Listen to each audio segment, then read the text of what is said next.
করা হলো। Number 1, আত্মহুর solution, পবিত্রতার মাধ্যমে। প্রথম শর্ত হচ্ছে পবিত্রতার মাধ্যমে। আমরা যে নামাজ পড়তে আসছি, আমরা যে মসজিদে আসছি, আমরা কিসের জন্য? নামাজ পড়ার জন্য।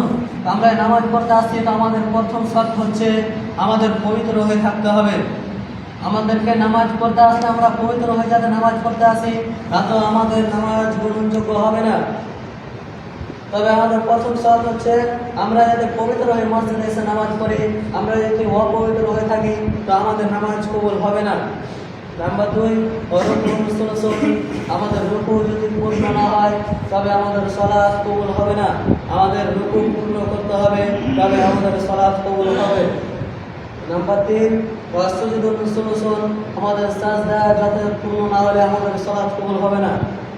তবে আমাদেরকে 3 নম্বরে সাজদা পূর্ণ করতে হবে। আমাদের সাজদা পূর্ণ না হলে সালাত কবুল হবে না। তবে 3টি শর্ত রয়েছে নামাজ কবুল হওয়ার জন্য। এই 3টি কাজ যদি আমরা না করি, 3টির মধ্যে যদি একটি বাকি থেকে যায়, তবে আমাদের সালাত গ্রহণযোগ্য হবে না। তবে